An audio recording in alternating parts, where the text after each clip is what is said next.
রাশিয়ার আঘাত কতটা ভয়ঙ্কর হতে পারে সেটাই দেখল ইউক্রেন। মার্কিন শান্তি প্রস্তাব নিয়ে আলোচনার মধ্যেই ইউক্রেনের বিভিন্ন ফ্রন্ট লাইনে আবারও রুশ বাহিনী শুরু করেছে তীব্র হামলা। পুতিনের সেনাদের আক্রমণে একদিনেই 1500 সেনা হারিয়ে দিশেহারা কিয়েভ।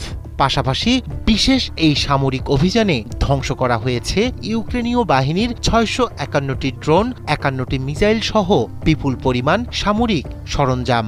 তবে এ বিষয়ে এখনো আনুষ্ঠানিকভাবে প্রতিক্রিয়া জানায়নি ইউক্রেন।